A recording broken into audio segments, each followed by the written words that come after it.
እየቀሰቀሰ ሳይሆን እያስነሳ ነው። አለመሞትን እያወራ ነው እግዚአብሔር። ትንሣኤ አረጋለሁ አለ። ሊትራል ነው እግዚአብሔር ሲያወራ፣ እየዋሻ አይደለም፣ በስዕል እያስረዳ አይደለም፣ እውነቱን ነው። እንደ ሞተ ሰው የሚቆጠር የራሱን ሰውነትና የሳራን ማህፀን እያየ በእምነቱ በረታ እንጂ። አንተ ሰው እየደከመ አይደለም፣ ምርኩዝ ተደግፎ እኮ እየተንገዳገደ በእምነቱ በረታ እንጂ በእግዚአብሔር የተስፋ ቃል ላይ አልተጠራጠረም። ስለዚህ ለእግዚአብሔር ክብርን ሰጠ ይላል። እግዚአብሔር ሪስቶር እንደሚያደርጋቸው እየተናገረ ነው። በእነሱ ዘመን ምርኮ አገር ላለ ኮቦሮንዝ አካባቢ ላሉ በጣም ለሚሰቃዩ በጣም እየተሰቃዩ ላሉ ምርኮኞች እግዚአብሔር ተስፋ እየሰጠ ነው። ወደ አባቶቻችሁ አገር ትመለሳላችሁ ነው። ሕዝቅኤል ምዕራፍ 37 ራእይ ነው። በአካል የተከናወነ ጉዳይ አይደለም። ሕዝቅኤል በአካል የደረቁ አጥንቶች የሞሉበት ሸለቆ ሄዶ አይደለም አይደል? የእግዚአብሔር እጅ በላይ ነበረች፣ በመንፈሱም አወጣኝ ስለሆነ የሚለው ራእይ ያየ ነው። እግዚአብሔር በመንፈሱ ከሕዝቅኤል ጋር የተለየ ነገር እያደረገ ነው። ይህንን ትንቢት የሚናገረው ሰውዬ ሕዝቅኤል ምናልባት በጣም ብዙ የሚሰበኩ ምዕራፎች ከሌሏቸው ነቢያት መካከል አንዱ ሕዝቅኤል ይመስለኛል። ምክንያቱም ብዙ ነገሩ አይገባም፣ ኮንትሮቨርሻል ነው። ሰውየውም ልምምዱም የሚደገም አይነት አይደለም። በአንድ ጎን ይሄን ያህል ቀንተኛ የሚላለው እኛ አንድ ሌሊት ራሱ አንተኛም። በአንድ ጎን ስንገላበጥ ነው የምናድረው። ጸጉርን ቁረጥ ይለዋል፣ ዕቃን ተሸክማ ጥራ አፍርሰው ወጣ ይለዋል። አፍርሶ ወጣ የሚል ቃል አለ። የሚገርመኝ እኔ አፍርሰው ወጣ እኮ እኛም ልንባል እንችላለን። አፍርሶ ወጣ የሚል ግን አለው ቀጥሎ ያደርገው ነበር። እና በጣም የተለያየ አይነት ልምምዶች ያሉት በጣም የተለየ አይነት የምርኮ ዘመን ነብይ ነው። እና በባቢሎን እነ ዳንኤል በነበሩበት ዘመን የነበረ አይነት ነብይ ነው። በልጅነቱ ነው አይደል? በወጣትነቱ አካባቢ ነው የተጠራው። ከካህናት ወገን ነው። ፋሚሊዎቹ ካህናት ናቸው። ስለዚህ እስከ 25 ዓመቱ አካባቢ ድረስ ወደ ክህነቱ እያዘነበለ የነበረ አይነት ልጅ ነው ይመስለኛል። በ600 ዓመተ ዓለም ገደማ አካባቢ ናቡከደነጾር እነ ዳንኤልን የተመረጡትን ማለት ነው ሮያል ፋሚሊ የነገስታት ቤተሰብ በጣም በትምህርታቸው ኤክሰለንስ ያላቸው ልቀት ያላቸውን መርጦ ሲወስድ 600 ዓመተ ዓለም ገደማ ሕዝቅኤል 17 ዓመት ልጅ አካባቢ ነው። ከዛ በ597 ዓመተ ምህረት አካባቢ እንደገና ናቡከደነጾር መጥቶ 10,000 ሰው ይዞ ሲሄድ በዛ መሃል ነው እሱም አብሮ ወደ ባቢሎን የተጋዛው። ሕዝቅኤል ወደዛ ሲሄድ 25 ዓመቱ አካባቢ ገደማ ነው እንግዲህ። እና እሱ ባቢሎን ሲደርስ ኦልሬዲ ዳንኤል ነብይ ነው፣ የታወቀ ነብይ ነው። እድሜያቸው ተመጣጣኝ አይነት ነገር ነው፣ ግን በጣም የታወቀ ነብይ ነው። በኋላ ባቢሎን ከገባ በኋላ እንግዲህ በ30 ዓመቱ ገደማ አካባቢ ክህነት ያው በዘር ነው የሚወረሰው፣ ነብይነት በጥሪ ነው ብሉይ ኪዳን ላይ። እና ክህነት ያው አባተ ካህን ከሆነ ትቀጥላለህ፣ ነብይነት ግን ጥሪ ነው። እና ባቢሎን ከሄደ በኋላ ወደቀበት ነብይነቱ። እንደምታውቁት እንግዲህ ምዕራፍ 1 ላይ በኮቦሮንዝ በምርኮኞች መካከል ሳለው የእግዚአብሔር እጅ በላይ ነበረች አወጣችኝ ብሎ ጀመረ። በቃ ሰውየው ከዛ በኋላ በጣም በተደጋጋሚ የእግዚአብሔር እጅ ያወጣዋል ካለበት። እና ከነዚህ በጣም በተለየ መንገድ ከተነገሩ ትንቢቶች መካከል ምዕራፍ 37 አንዱ ነው። በጣም አስደናቂ በሆነ አይነት መንገድ የሕዝቅኤል ትንቢቶች አንዳንዶቹ ቃላቸው ሳይቀየር አረፍተ ነገር ሳይቀይሩ ራእይ መጽሐፍ ላይ ተደግመው ገብቷል። ለምሳሌ ምዕራፍ 47 ምዕራፍ 22 ላይ ተደግሞ ገብቷል። ይሄን ያህል የመጨረሻው ዘመንን አይደንቲካል በሆነ አይነት መንገድ ከዮሐንስ ጋር ደርቦ የተነበየ አይነት ሰው ነው። ገና የምንገባበትን ዓለም እሱ ገና ድሮ በቀደመው ኪዳን ላይ ቆሞ የተናገረ አይነት በጣም አስደናቂ ነብይ ነው። አፖካሊፕቲክ ነው ፕሮፌሲው፣ ለዛ ነው ብዙ የማይገባው። ቀጥሎ መሲያዊ ነው፣ በጣም መሲያዊ ነው። ስለ ኢየሱስ ያወራል፣ ስለምንገባባት ከተማ ያወራል፣ ስለ ከተማይቱ ስም ያወራል። እግዚአብሔር በዛ አለ ይባላል እያለ ያወራል። በጣም አስደናቂ አይነት ነብይ ነው። ሕዝቅኤልን ታነቡት ዘንድ ዛሬ ማታ በጌታ ፍቅር እጋብዛለሁ። እግዚአብሔር ይመስገን። እና ምዕራፍ 37 አንዱ ነው። የእግዚአብሔር እጅ በላይ የነበረች እግዚአብሔርን በመንፈሱ አወጣኝ አለና እንግዲህ የት እንደነበር ብዙ አናቅም። አወጣኝ አለ። አወጣኝና ይዞት የሄደበት ቦታ በጣም ብዙ የደረቁ አጥንቶች ወደ ሞሉበት ሸለቆ ነው አለ። አስቡት እንግዲህ የሞተ ሰው ያለበት አካባቢ የሚኖረው ጸጥታ፣ ጨለማው። ይሄ ደግሞ የሞቱ አይደሉም፣ ከመሞት አልፈዋል። የቆዩ ብቻ አይደሉም፣ ስጋቸው ፈራርሷል። እሱ ብቻ አይደለም፣ የተበታተነ አጥንት ነው ያለው። በጣም የተዘበራረቀ እጅግ ብዙ አጥንት ያለበት ሸለቆ እግዚአብሔር ወሰደኝ ይላል። እና ሕዝቅኤል ዞር ዞር እያለ ሲያይ እግዚአብሔር ጠየቀው። የሰው ልጅ ሆይ አለው። አቤት ሲል እነዚህ አጥንቶች በሕይወት ይኖራሉን አለው። ሕዝቅኤል እግዚአብሔርን መጠየቅ ያለበትን ጥያቄ እግዚአብሔር ሕዝቅኤልን ጠየቀው። ሕዝቅኤል ነበር እኮ መጠየቅ ያለበት እነዚህ አጥንቶች በሕይወት ይኖራሉን ብሎ መጠየቅ ነበረበት። እግዚአብሔር ቀድሞ ጀመረ። እነዚህ አጥንቶች በሕይወት ይኖራሉን ሲለው እኛ ብንሆን ለሚያምን ሁሉ ይቻላል ምንለው። ሕዝቅኤልስ ጌታ እግዚአብሔር ሆይ አንተ ታውቃለህ። እንደዚህ አይነት ልምምድ ተለማምዶ አያቅም። የሞተ ሲነሳ ባይኑ አይቶ አያቅም። እንኳን የደረቀ አጥንት ተሰብስበው ሰራዊት ሲሆን እኔ አላቅም አለው። እኔ አላቅም ጌታ እግዚአብሔር ሆይ አለው አንተ ታውቃለህ። እንግዲያው የሰው ልጅ ሆይ አለው አንተ ታውቃለህ ሲለው እግዚአብሔር ላይ ወደቀ ሰውየው። እግዚአብሔር ላይ ተደገፈ። እንግዲያው አለው ለኔ ከሰጠኝ የሰው ልጅ ሆይ ቁም አለው። በእነዚህ የደረቁ አጥንቶች ላይ ትንቢት ተናገር። ሊትራሊ የደረቀ አጥንት ላይ ትንቢት መናገር ከባድ ነው። የተበላሸ ነገር ላይ መናገርም ይከብዳል። እንኳን የትኛው የማን እጅ እንደሆነ እኮ አታውቀውም። ምኑን ከምኑ ነው የምትሰካካው? በተንተን ያለ አጥንት ላይ ተናገር አለው። አንተ ታውቃለህ ብሏል። ተናገር ሲል እሺ አለ። እሺ አለ። በል እንግዲህ ተናገር አለው። ምን ልበል አለው። እናንተ የደረቋቸው አጥንቶች ሆይ ስሙ። ደጋግመን ስለሰማን እንጂ ይሄን ቃል ይገባል? አስረዱኝ። ወይም የደረቀ አጥንት እንዴት ነው አፕሮች የምታደርገው? ጆሮ እኮ የለም አጥንት ነው። ጆሮ እኮ ይሄ እኮ ብራዘር እንትን ነው፣ ቀጠን ያለ ስጋ ስስ አጥንት ሆኖ ግን ስጋ የለውም እኮ ጆሮ። ሰውየው የራስ ቅል ባዶ ቁጭ ያለ ቅል እኮ ነው። ቁጭ ያለ አልቆ ከተገደሉ ቆይተዋል ይላል እኮ። እንደውም አንዳንዶች ምን ይላሉ? ዱራ ሜዳ ላይ ናቡከደነጾር የፈጃቸው አጥንቶች ነበሩ። ብዙ ሰው ስለገደለ ፊገራቲቭሊ በዛ አይነት ነው እግዚአብሔር እየተናገረው ያለው ይላሉ። ትዝ ይላችኋል? ዱራ ሜዳ ላይ ጣዖት አቆሙ ነበረ፣ ለዚህ ምስል ስገዱ ምናምን ያለበት ማለት ነው።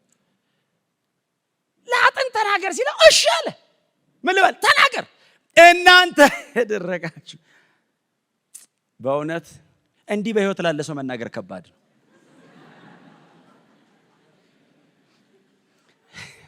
የብሉይ ኪዳን አገልግሎት ግን እንኳን ከመስቀል ኋላ እኮ መጣን። የድሮ እኮ ምንም እኮ አይሆንም፣ አይገባም ለሰው። እናንተ የደረቃችሁ አጥንቶች ሆይ አለ። አሜን የሚል የለም፣ አቤት የሚል የለም፣ ጸጥ ብለዋል። ይቀጥላል። አሁን እኮ ነው የሚቀጥለው። ስለምስቁ ነው። አሜን ትላላችሁ ትስቃላችሁ እንጂ እንዴ ወደ ጌታ ሄዱ እዚሁኑ ምን አውቃለሁ። አሁን ጸጥ ብላችሁ ብታይ ሰው እኮ ዝም ካልከው በ5 ደቂቃ እኮ ያልቃል። ምንም ነገር ምራቅ ያልቃል፣ ግማሽ ሊትሮ ያልቃል፣ ሁሉም ነገር ነው የሚያልቀው። ጸጥ ካለ ምላሽ ካለ እኮ ነው የምትቀጥለው። ኢነርጂ የሚሰጥ እኮ ከዛ ጋር ያለው መመለሻው ነው። ጸጥ ብለዋል። የእግዚአብሔርን ቃል ስሙ፣ በሕይወት ትኖራላችሁ ብሏቸው ሌላ እስኪለው ቀጥሎ ደግሞ የሚለው ራሱ ነው። እስኪለው ሊጠብቅ ሲል ድምፅ ሰማዋል። የእግዚአብሔር አይደለም ድምፁ፣ አጥንቶቹ እሱ እግዚአብሔር ሊሰማ ሲል ከኋላው ኮሽኮሽ የደረቀ አጥንት የሞላበት ሸለቆ ተተራመሰ። ይላል። እጅ የተገነጠለበት ቦታ እየፈለገ ማለት ነው ሲሄድ። እኔ መሳል አልችልም። ጥቅስ እንደሆነ አታስቡ። እስቲ ሪል አርጉት። እስቲ ሪል አርጉ። እስቲ ኑሩ። እስቲ ዛማሉ። እስቲ ዝቄሉ እናንተ ከኋላ አጥንት ቢሄድ ቀጥላ ተነብይ ቀጥለ አይመጣልህም። ይላል ከኋላው ድምፅ ሰማው ይልና አጥንት ከአጥንት ኦ ማይ ጋድ ቆሞ ማየት ጀመረ። ከር ብሎ ሄዶ ስክት ስክት ስክት ስክት ተሰካኩ። ቀጥል አለው። ዋናውን አርጓል። ከዚህ በኋላ ቀላለሁ። ኦልሬዲ አጥንቱ ተገጣጥሞ ጭንቅላት መልክ ምናምን የሌላቸው እንጂ ቦታውን ይዟል። እከሌ ማለት ነው የሚከብደው።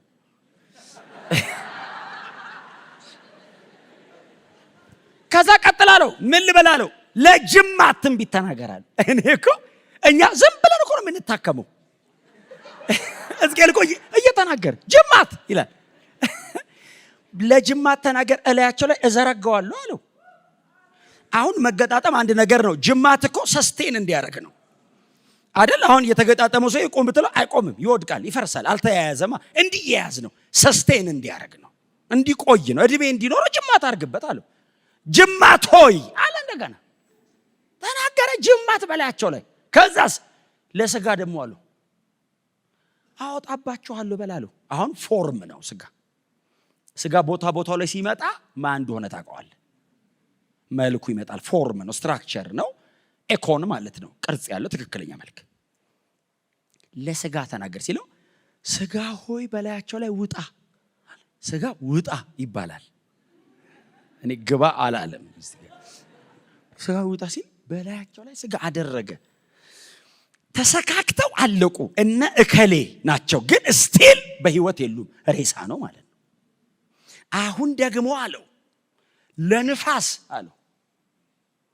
ሊትራሊ ዊንድ በህይወት አያኖርም። ሯ የሚለው ቃል ስፒሪትም ነው። ሰዎቹ መንፈስ ምናምን ብዙ አያውቁ፣ ንፋስ ምናምን ነው የሚያውቁት። እግዚአብሔር አንድ እግዚአብሔር ነው። በጣም በጣም ከባድ ነገር ነው መንፈስ። አሁን እኛ እኮ 66 መጽሐፍ ያለቀ ቴዎሎጂ ይዘን ነው መንፈስ ምናምን እያለ የምናወራው። እነሱ ገና እኮ እየጻፉ ነው። ገና አልጻፈውም እኮ እየኖረ ነው። ከዚህ በኋላ ነው የሚጽፈው ገና። ለንፋስ አሉ በአውዱ ነው። እሺ አለው። ከአራቱም ንፋሳት ላይ ና በለው አለው። ተዛ እነሱ ውስጥ ግባ በለው፣ በህይወት ይኖራሉ። ንፋስ ማንንም በህይወት አያኖርም። አድቫንስድ ነው። ጠራ ይላል። የሞቱት ሰዎች ተኝተዋል። መጥቶ ገባ በላያቸው ላይ በህይወትም ኖሩ ይልና ሰራዊት ሆነው ቆሙ።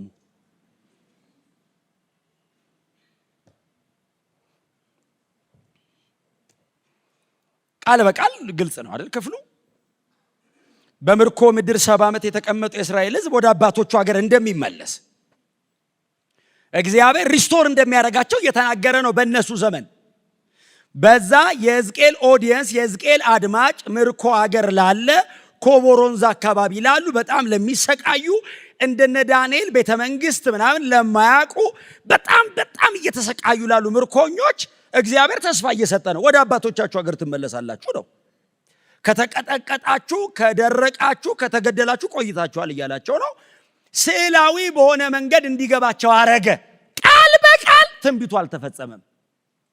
ወደ አባቶቻቸው ሀገር ተመለሱ እንጂ ከሞት አልተነሱም። እግዚአብሔር ግን ያለ ምንድነው? መቃብር ከፍታለሁ አለ።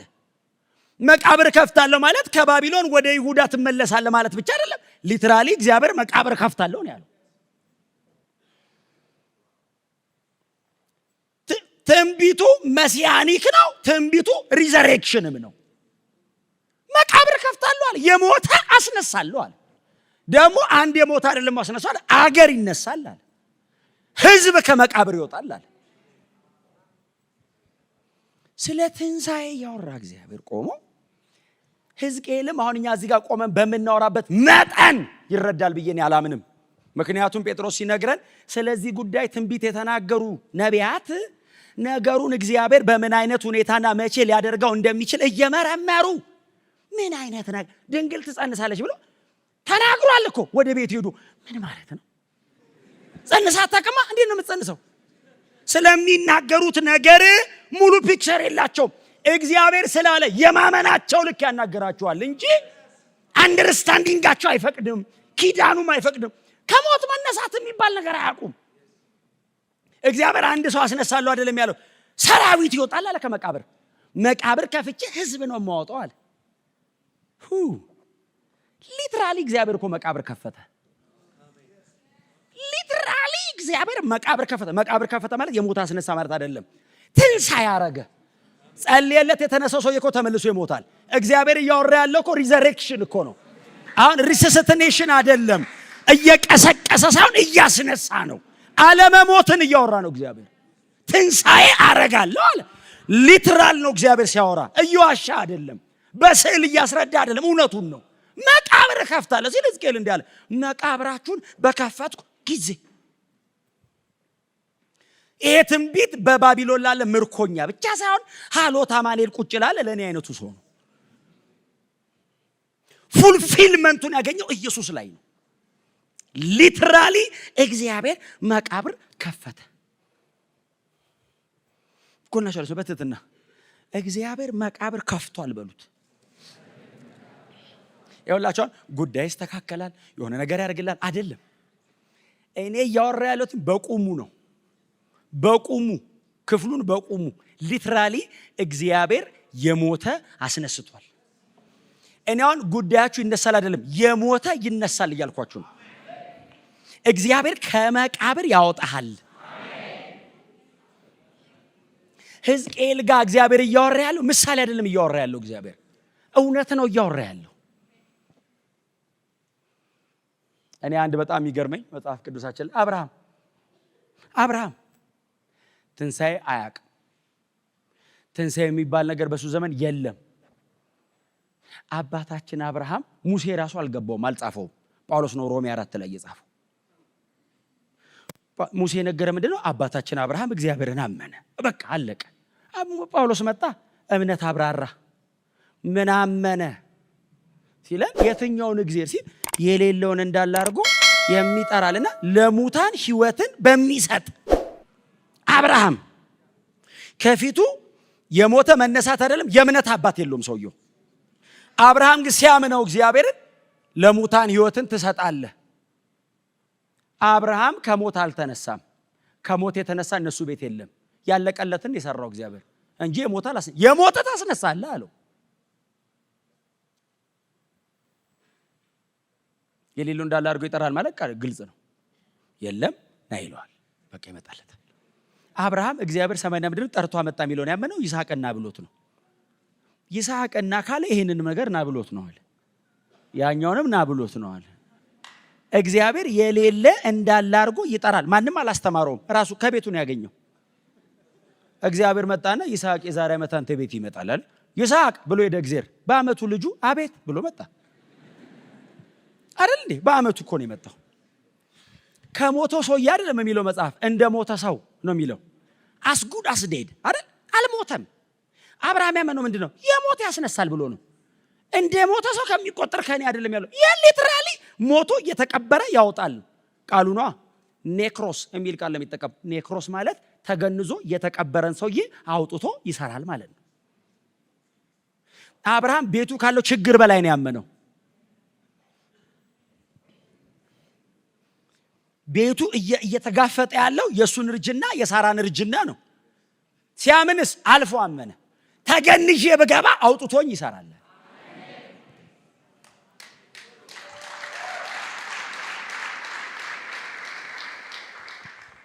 እኔ ክህላችሁ ሰዎቹ እኮ ያመኑት በቁሙ ነው። እኛ እኮ ነው የምንራራላቸው።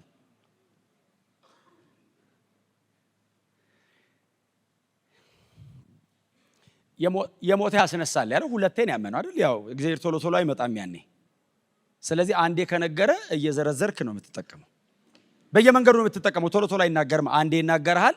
ከዛ መጣው ብሎ 14 ዓመት ቆይቶ እንደገና ይመጣና አብርሃም ሆይ በ14 ዓመት ያው እሱ ቶሎ መጣው ብሎ ነው።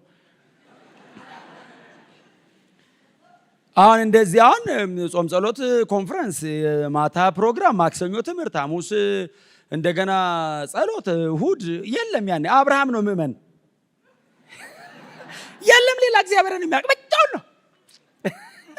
አንድ የለም እኮ ብቻውን መሬት ላይ ብቻውን ምእመን ማን አለ ሲባል እግዚአብሔር አብርሃም ይላል። አንድ ሰው ነው ያለው ቸርቹ ላይ። የሚያወሩት ሁለቱ ናቸው። የሚያምን ይሄኛው ነው፣ የሚታመነው ያኛው ነው። ለሁለት ነው።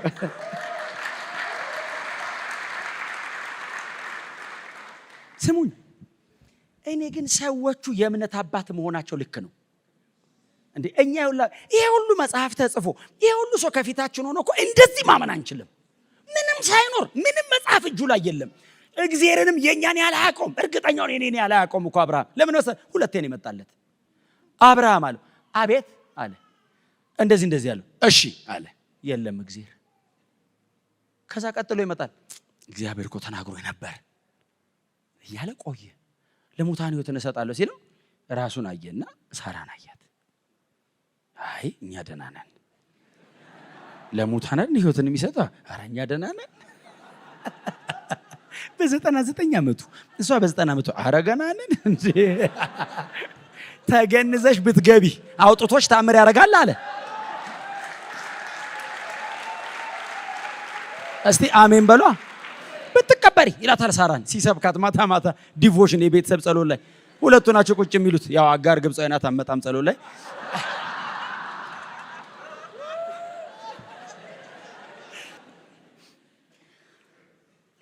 ጌታ ይባረክ። እና እኔ የሮሜው አብርሃም አይመቻችሁ? የሮሜ 4ቱ አብርሃም ጳውሎስ ጌታ ይባርከው he was so amazing። እንዴት ነገሮችን ሰዎቹ ኒው ቴስታመንት መስቀል አሻግሮ ሲያመጣቸው አይደል እንደ ሞተ ሰው የሚቆጠር የራሱን ሰውነትና የሳራን ማህፀን እያየ አይደል የሚለው በእምነቱ በረታ እንጂ እኮ ነው የሚለው። አንተ ሰው እየደከመ አይደለም እያያት በረታ እንጂ ምርኩስ ተደግፎ እኮ ነው እየተንገዳገደ በእምነቱ በረታ እንጂ በእግዚአብሔር የተስፋ ቃል ላይ አልተጠራጠረም። ስለዚህ ለእግዚአብሔር ክብርን ሰጠ ይላል። ምርኩስ ተደግፎ ክብር ይሁንልህ ይላል እያየ። እኔ ይኸውላችሁ እዛ ሰፈር የነበረ ሰው ምን እንደሚል አላቅም፣ ስላልተጻፈ አላቅም። ዘንድሮ ቢሆን አስቡት ሰውየው ተደግፎ አይሰማም፣ አይዘድፍን ነው ክብር ይሁንልህ ይላል። አብርሃም መቃብር መግባት ነው ስትለው አረ እንደሱ አይደለም የብዙ ህዝቦች አባት ነኝ እንደሱ ነው የሚለው። የብዙ ህዝብ አይደለም ያለው የብዙ ህዝቦች አይደል። you are the father of many nations ነው። አንድ እስራኤል ብቻ አይደለም ጥቁሩ ቢጫው ነጩ ሁሉ ነው ያለው እግዚአብሔር many nations። በያዕቆብ በኩል የሚመጣው እስራኤል የሚባለው ብቻ ሳይሆን በክርስቶስ በኩል የተገኘ ይሄ ሁሉ ከዚህ ነው የሚወጣው ሲለው አሸዋ ሊቆጥር ይጀምራል። ሰውየው የሰፈር ሰው የማይሰማው ስራው አያልቅም። እናቴ አሸዋ እጅ ላይ ይዘራሱ ቆጥሮ አያልቅም፣ ይመሻል። ይሄን ቆጥር ያለው የቀረውን ነገር ብሎ ቤት ሲገባ ደግሞ ኮከብ ይጀምራል። ወሬ እንዴት ይስማ?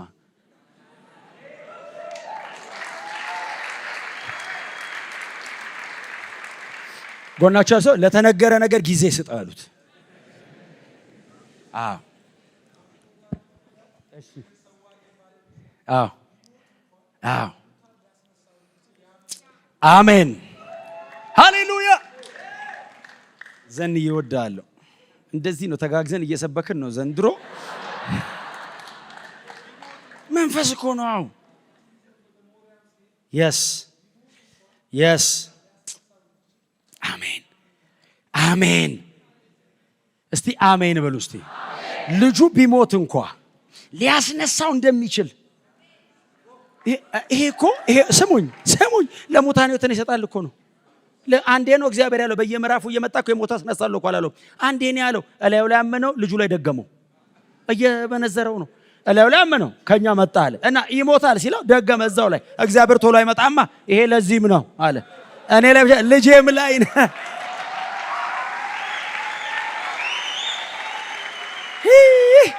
የተስፋ ቃል እንደ ሄሬዲቲ እንዲህ በእንትን በጂኒኦሎጂው ላይ አወረደ። ታውቃለህ ዘር ግንዱን አያይዞ ልጄም ላይ ነው ብሎ ልጁን እኔ መስበክ አልችልም። የዚህ የምዕራፍ 22ን ይሄ ልጅ እረድልኝ ሰዋልኝ ልጅ ማረድ እኔ ይኸውላችሁ ማረድ አይደለም ማረድ እንዲህ ልጅ ይሞታል ማሰቢያው ክፍል የለም እዚህ ውስጥ ነኝ ሩም የለኝም ሩም ስፔስ ያ ፍሬክስ አለች እኔ ማሰብ ልጅ አንተ ጉንፋን እኮ ሲይዞ አንተ ራስ ምታት ይጀምራል የሆነ ነገር ያደርጋል ይቆረጥማል ምን ጋር እንደተሰማ አታውቅም ሰዋልኝ ሲለው ምን አይነት እምነት ነው እኔ ስሙ እኔ ጾታፍ አንተ በዚህ እድሜው ያገኘው ልጅ ሊሞት እኮ ነው እሱ በዛ ላይ ልጁ የሚያጓጓ ነገር ነው ጸባይ ነው እንዴ ልጁ ሊያርደው እየወሰደው እኮ በጣም ዲሲፕሊን ነው ለመታረድ ሬዲ ነው ታውቃለህ ልጁ ምን አይነት ልጅ ነው ይዞት እየሄደ ወደ ተራራው ትዝ ይላችሁ አህዮቹንና ባሪያዎቹን ትቶ እኔና ልጄ ሰግደን እንመጣለን እየዋሻ አይደለም እያመነ ነው የሚታረደው ልጁ ነው ይዤው መመጣው ራሱን ነው አለ ይሄ እኮ እየዋሻ ፕሪቴንድ እያደረገ አይደለም እውነቱን ነው የብዙ ህዝብ አባት ትሆናለህ ያለኝ በዚህ ልጅ በኩል ነው እረዳው ያለኝ ይሄንኑ ልጅ ነው ትንቢቱ አልተፈጸመ እዛው ስጄ አርደዋለሁ የሚቃጠል መስዋዕት አረጋዋለሁ አመድ ከምሮ ልጅ ይሰጠኛል ይዤው እመጣለሁ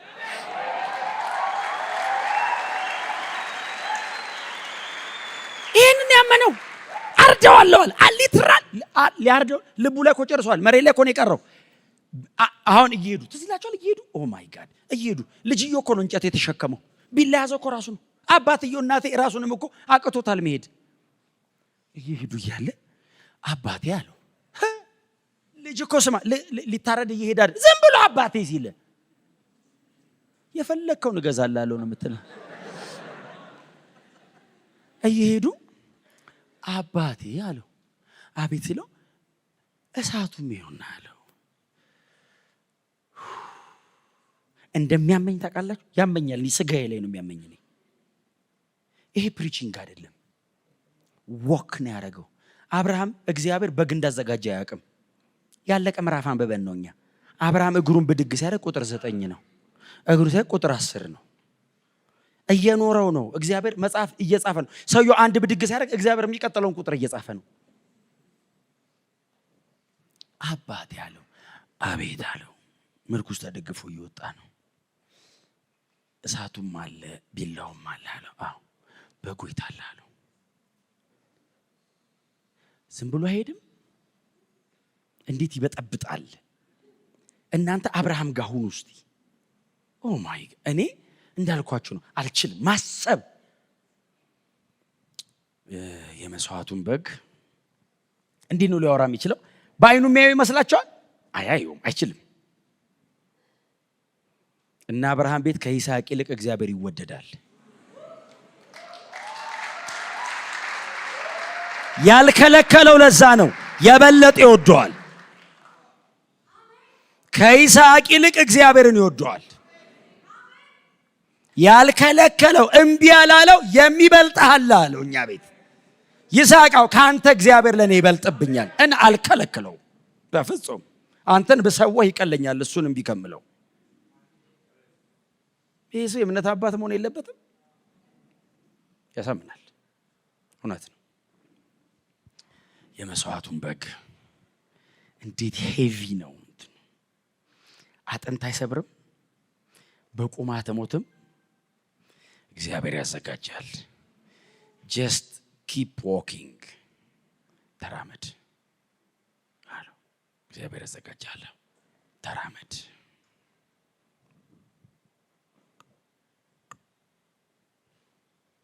ፍጹም አይሆንም፣ ፔንፉል ነው።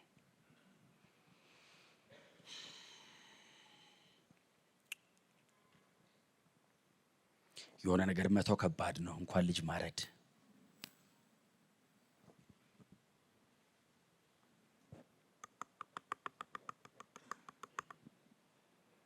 ወካረገ ይዞት ሄደ። አዘጋጀና አስተኛው። ልጁ ይገርመኛል። አብርሃም ብቻ አይደለም የሚታረደውስ ልጅ ተኛ። ቢላ ብድግ አረገና ሊያርደው ኦልሬዲ አርዶታል፣ ጨርሷል። ሊያርደው ሲል የእግዚአብሔር መልአክና እግዚአብሔር አይደለም የሚለው ቃሉ። ቴዎፌላ ቴዎፋኒ አይነት ኢንተርቼንጀብል ነው ቃሉ። አብርሃም አብርሃም አለው። አቤት አለ። በብላቴናው ላይ እንዳታሳርፍ አለው። የእግዚአብሔር መልአክ እግዚአብሔር መጣ ከኋላ። አብርሃም አለው። አቤት ሲለው ምን ያህል እንደምትወደኝ ዛሬ ያየሁ አለው። ለአብርሃም መታዘዝ ነው፣ ለእግዚአብሔር ግን ፍቅር ነው። ስለምትወደኝ ነው አለው። አያችሁ ነገሩን እግዚአብሔር ያየበት አንግል። ከይስሐቅ የተሻለ ትወደኛለህ አለው። የዛን ቀን እግዚአብሔር እንደዚህ አለ፣ ለባሬ ለአብርሃም የተናገርኩትን ሁሉ እንደማደርግለት ዛሬ በስሜ ምያለሁ አለ። እስከ ዛሬ አደርጋለሁ ነው ያለው። ዛሬ አለው እግዚአብሔር በስሜ ያህዌ ብዬ ምያለሁ፣ ምንም አይመልሰውም፣ አደርግልሃለሁ አለ። ለሙታን ሕይወትን በሚሰጥ ባመነበት በአምላኩ የሁላችን አባት ነው። ጳውሎስ ይሄንን ቦልድነስ ያገኘው ከዚህ ክፍል ላይ ነው። የሁላችን አባት ነው። ለምን አልከለከለውም? ከፊቱ የእምነት አባት ሳይኖር፣ የተጻፈ ጥቅስ ሳይኖር፣ የሚያውቀው ነገር ሳይኖር የመጀመር እግዚአብሔር ራሱ የአብርሃም ተብሎ ነው የጀመረው። የአብርሃም አምላክ ተብሎ ከአብርሃም በፊት የከለ የሚባል የለም። የአብርሃም ነኝ ብሎ ነው የጀመረው።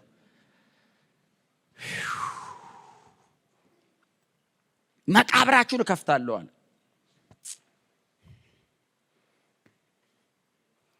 በህይወት ትኖራላችኋል። እኔ መቼስ አውርቼ የማልጠግበው ጉዳይ ቢኖር የተሰቀለውና የተነሳውን ክርስቶስ ነው። ሊትራሊ እግዚአብሔር ኢየሱስን መቃብር እኮ ከፈተ። ኢየሱስ በአካል ነው የተነሳው። በሐሳብ በራእይ አይደለም የተነሳው፣ በአካል ነው ብድግ ያለው። ሲደርሱ የለም የመጡት ነጫጭ ልብስ ለበሱ አለ ሉቃስ። ማቴዎስ ብርቱ መልአክ ነበር ይለናል። የነገሯቸው ነገር እንደዚህ ነው። ምን ልፈልጉ መጣችሁ? የናዝሬቱ ኢየሱስን። እርሱማ ተነስቷል፣ መቃብር ተከፈተ። ሰሞኑን እግዚአብሔር መቃብር ከፍቶ ህዝብ ያወጣል። ሰሞኑን ትንሣኤ ኢየሱስ ይመለሳል። ሰሞኑን ያንቀላፋ በሙሉ ይወጣል። የተኛ በሙሉ እነ ጳውሎስ እነ ጴጥሮስ አባቶች በሙሉ እነ አብርሃም ሁሉ እነ ሙሴ ሁሉ ሰሞኑን ይመለሳል። ይሄ ቁጥር 13 ሙሉ ቁመናውን ይዛል ክፍሉ። መቃብር ከፍቼ ኔሽን አወጣለሁ አለ እግዚአብሔር። ኔሽን ይወጣል ሰሞኑን። ኢየሱስ ይመለሳል። በእምነት ሆኖ ያንቀላፉ አባቶቻችንን በሙሉ በአካል እናገኛቸዋለን። ማይቆጠር ህዝብ የከበረ አካል ለብሶ ሞት ለዘላለም ተሸንፎ ኢየሱስ ጌታ ነው ብለን ክሌም እናረጋዋለን። ኢየሱስ ክርስቶስ ጌታ ነው ብለን ክሌም እናረጋለን። አሁን ኢየሱስ ተነስቷል። ሰሞን ሁላችንም እንወጣለን። የቆምን አለን። በዚህ ከዚህ እንወጣለን። እኛም በፍጹም እኛም እነሱም ናቸው የምንወጣው ከመቃብር። እኛም ተዚህ እንወጣለን። እስቲ አሜን በሉ። ይደክመዋል፣ ይርበዋል፣ ያቀተዋል፣ ያሟል፣ ይተኛል፣ ይሰለቸዋል፣ ተስፋ ይቆርጣል። እንወጣለን ተዚህ ውስጥ። ሰሞኑን በጣም በቅርብ እውነተኛ መመለስ ወደ ሀገራችን እናረጋለን። እውነተኛ ዘጻት አለ። ሰሞኑን የማይቆጠር ህዝብ ወደ ሰማይ ማርች ያረጋል።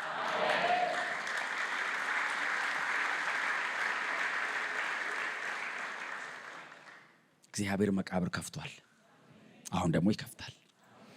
አንድ ልጁን አስነስቷል። ብዙ ልጆች ይነሳሉ። ይሄ ቃል በሕዝቅኤል ዘመን አልተፈጸመም። በሕዝቅኤል ዘመን ወደ ምርኮ ከነበሩበት ወደ ሀገራቸው የሄዱት ከሞት አልተነሱም። ይሄ ቃል የሚፈጸመው እኛ ጋር ነው። ይሄ ቃል የሚፈጸመው አዲስ ኪዳን ነው። ይሄ ቃል የሚፈጸመው በጌታ ነው። ይሄ ቃል የሚፈጸመው በክርስቶስ ብቻ ነው። ማንም የህዝብ መቃብር ሊከፍት አይችልም። ኢየሱስ ሲመጣ መቃብሮች ይነቃነቃሉ። ብሎ ይወጣል መቃብር። በጦርነት በቦምብ በተንተን ያለ አማኝ ስብስብ ይላል። የሆነ ቦታ ባውሬ ተበልቶ የሞተ ሚሽነሪ ብድግ ይላል። ብድግ ይላል። በጫካ በጦር ወግቶ የገደሉት ሰውዬ ብቅ ይላል። አልናፍቋችሁ? እነ ጴጥሮስ እነ ዮሐንስ የተቀቀለ እግር አናይም ሲነሱ፣ እናቃቸዋለን። ግን ተመሳሳይ ነው የምንሆነው። የከበረውን አካል ለብሰን ለዘላለም ሞትን ተሰናብተን እንሄዳለን። እንደ ኢየሱስ ሞትን ታሪክ አድርገን እናወራለን። ሞቼ ነበር አለ ኢየሱስ። ከሞቱ አላቆሞ ሞቼ ነበር ማንም አይልም። ማንም ሰው የሚያወራው እስኪሞት ነው። ኢየሱስ ከሞቱ አላቆሙ ሞቼ ነበር ሲለው ትዝ ይለኛል አለው። ለዘላለም ሕያው ነኝ። ከሞት ተነስቼ አይደለም አሸንፌው ነው። ይሄ ሰሞኑን በእኛ ይፈጸማል። መቃብር ይከፈታል።